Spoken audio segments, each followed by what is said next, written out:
Assalamualaikum warahmatullahi wabarakatuh. Kami dari kelompok 1 akan menjelaskan materi tentang penerimaan peserta didik baru. Berikut merupakan anggota kelompok 1. Aliyatul Ilmi, Alizia Hikmatus Aflina, Almira Salma Rosada, dan Elsya Atarina Maudi Putri. Penerimaan peserta didik baru menurut Asyari adalah rangkaian proses dari hasil seleksi akademis calon siswa pada jenjang tertentu yang sudah sesuai dengan aturan yang ditentukan. Penerimaan peserta didik baru ini adalah kegiatan wajib yang dilakukan oleh sekolah dan dinas pendidikan setempat untuk menerima siswa baru setiap tahun ajaran baru yang akan dimulai. Bab pertama yaitu perencanaan peserta didik baru. Perencanaan penerima peserta didik baru meliputi yaitu 1. Sistem penerimaan peserta didik. Sistem ini lebih menunjukkan kepada cara. Yang kedua, kriteria penerimaan peserta didik. Kriteria adalah patokan yang menentukan bisa tidaknya seorang untuk diterima sebagai peserta didik baru atau tidak. Yang ketiga, prosedur penerimaan peserta didik. Penerimaan peserta didik merupakan hal yang penting dalam manajemen peserta didik. Sebab hal ini dapat menentukan seberapa kualitas input yang dapat direkrut oleh sekolah tersebut. Yang keempat, tahap penerimaan peserta didik. Pada tahap ini, ada beberapa langkah-langkah yang perlu ditempuh. Yang pertama, memberi beasiswa kepada siswa yang berprestasi dan lemah secara ekonomi. Yang kedua, mengalokasikan dana yang memadai untuk publikasi tersebut. Yang ketiga, promosi atau publikasi yang dilakukan sepanjang tahun, terutama pada momen-momen penting. Bab yang kedua yaitu kebijakan penerimaan peserta didik baru. Sekolah sebelum melaksanakan kegiatan penerimaan peserta didik baru harus menetapkan sebuah kebijakan. Kebijakan tersebut berkaitan dengan masalah teknis administrasi dan teknis pelaksanaannya yaitu waktu, persyaratan, dan sebagainya. Kebijakan yang harus ditetapkan mencangkup aturan-aturan mengenai penerima peserta didik, sistem seleksi penerima siswa baru, dan sistem zonasi dan kriteria penerima siswa baru. Yang pertama, aturan-aturan mengenai penerimaan peserta didik.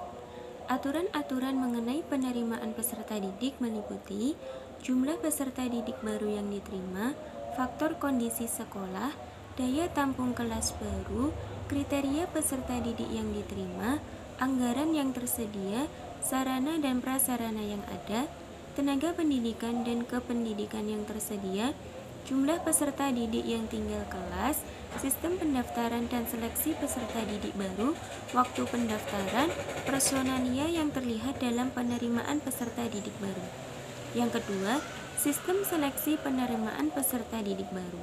Sistem seleksi ini adalah kegiatan pemilihan calon peserta didik untuk menentukan diterima atau tidaknya calon peserta didik menjadi peserta didik di lembaga pendidikan atau sekolah.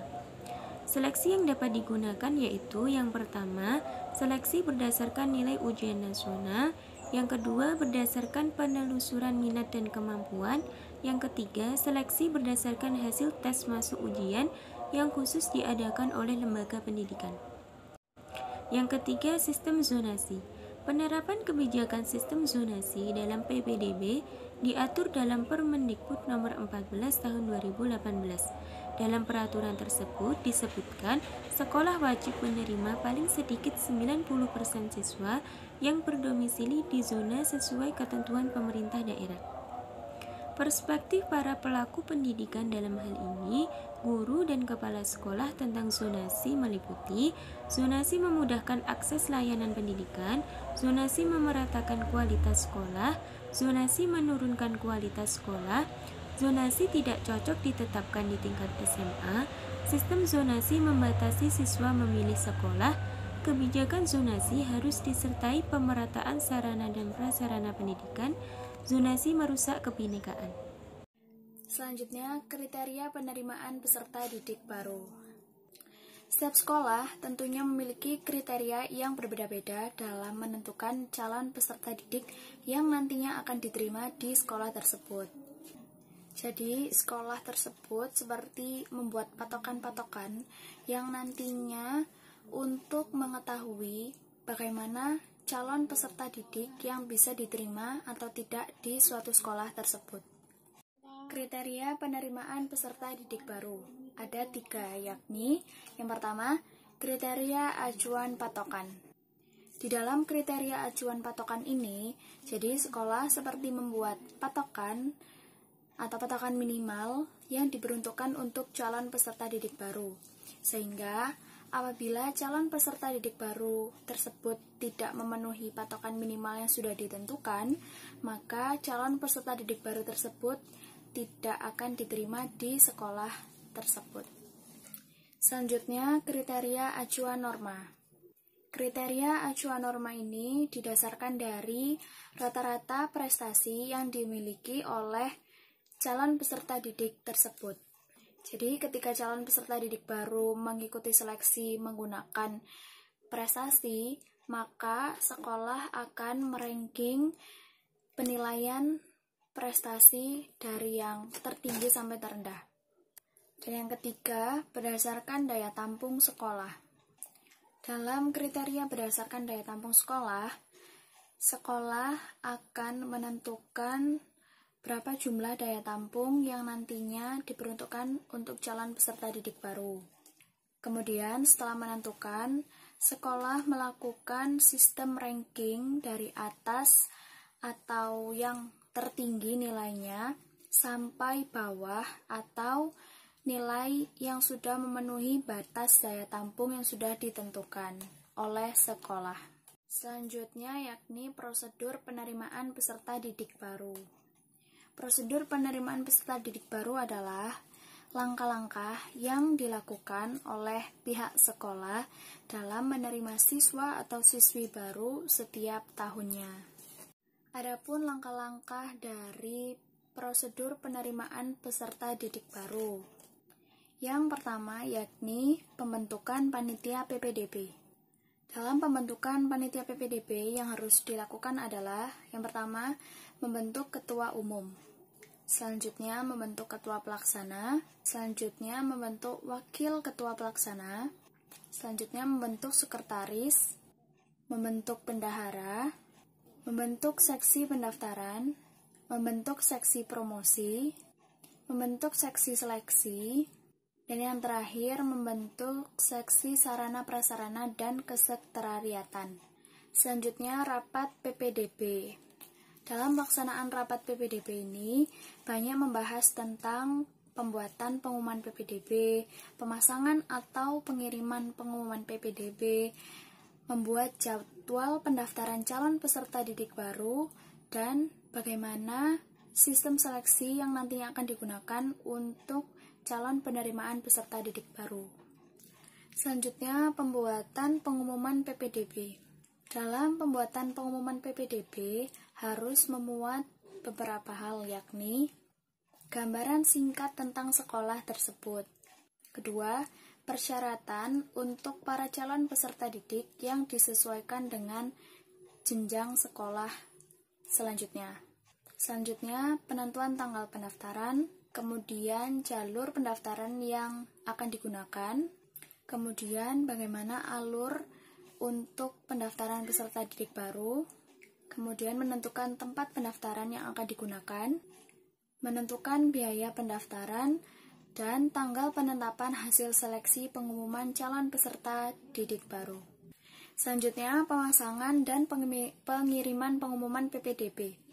Dalam pelaksanaan pemasangan pengumuman PPDB, biasanya dilakukan pada saat menjelang musim penerimaan siswa baru, yakni pada bulan Mei atau awal Mei, dengan cara melakukan pemasangan banner, menyebarkan selebaran brosur ke sekolah-sekolah terdekat, melakukan promosi di media sosial, serta melakukan kunjungan ke sekolah-sekolah yang sebelumnya sudah disetujui oleh pihak kesiswaan.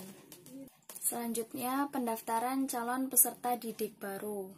Dalam pendaftaran calon peserta didik baru, dilaksanakan berdasarkan tanggal, waktu, tempat, dan persyaratan yang sudah ditentukan oleh Dinas Pendidikan dan Kebudayaan Provinsi setempat, serta jenjang sekolah yang sedang melakukan proses penerimaan peserta didik baru.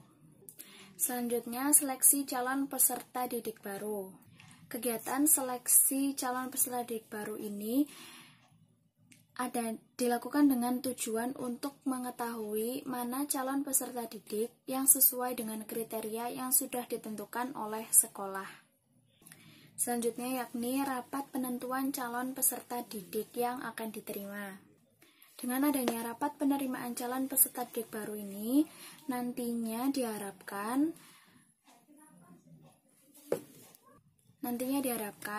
calon peserta didik baru ini dapat memberikan perkembangan baik untuk sekolah, sehingga sekolah tersebut dapat menghasilkan siswa-siswi yang dapat memberikan kontribusi baik untuk perkembangan pengetahuan di masa mendatang. Selanjutnya, pengumuman calon peserta didik yang diterima. Pengumuman untuk calon peserta didik baru yang sudah diterima dilaksanakan sesuai dengan tanggal dan waktu yang sudah ditentukan sebelumnya.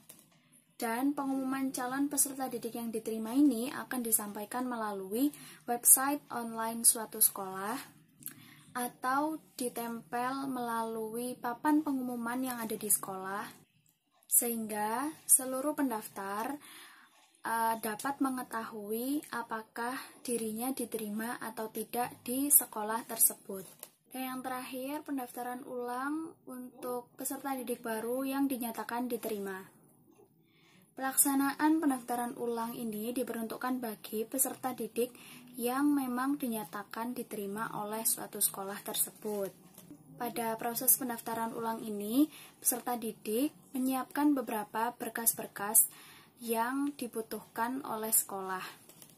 Penentuan berkas-berkas penting itu ditentukan oleh sekolah masing-masing sesuai dengan kebutuhan yang akan dibutuhkan oleh sekolah tersebut. Problema penerimaan peserta didik baru. Problema atau masalah merupakan hal yang tidak pernah lepas dari kegiatan penerimaan peserta didik baru. Pihak sekolah harus mencari solusi untuk menyelesaikan masalah tersebut. Problema yang muncul pada proses penerimaan peserta didik baru yaitu 1. Adanya peserta didik yang hasil nilai tes, jumlah nilai ujian nasional, dan kecakapannya sama, dan mereka sama-sama berada pada batas bawah penerimaan.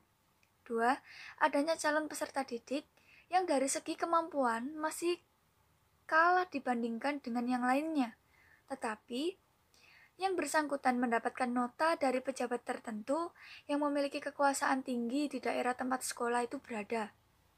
Ketiga, terbatasnya daya tampung serta sarana dan prasarana sekolah, sementara di daerah tersebut sangat banyak calon peserta didik yang mempunyai kecakapan tinggi. Menurut Ispranoto 2003, terdapat 5 permasalahan penerimaan peserta didik baru, yaitu 1. Adanya penerimaan siswa ilegal yang membuat kuota siswa hampir berlebih. 2. Adanya komersialisasi dalam proses penerimaan peserta didik baru, di mana saat daftar ulang, sekolah memungut uang untuk keperluan yang tidak dijelaskan dalam biaya daftar ulang. Ketiga, adanya penambahan nominal uang yang mengatasnamakan pakaian seragam, kaos olahraga, baju batik, dan lain-lain pada biaya untuk daftar ulang. Yang keempat, adanya musyawarah yang melibatkan pihak sekolah dengan orang tua peserta didik yang tidak demokratis terkait rencana kerja dan anggaran. Kelima, adanya tindakan perpeloncoan yang dilakukan di sekolah saat masa pengenalan lingkungan sekolah. Sekian presentasi dari kelompok kami. Mohon maaf atas kurang lebihnya. Wassalamualaikum warahmatullahi wabarakatuh.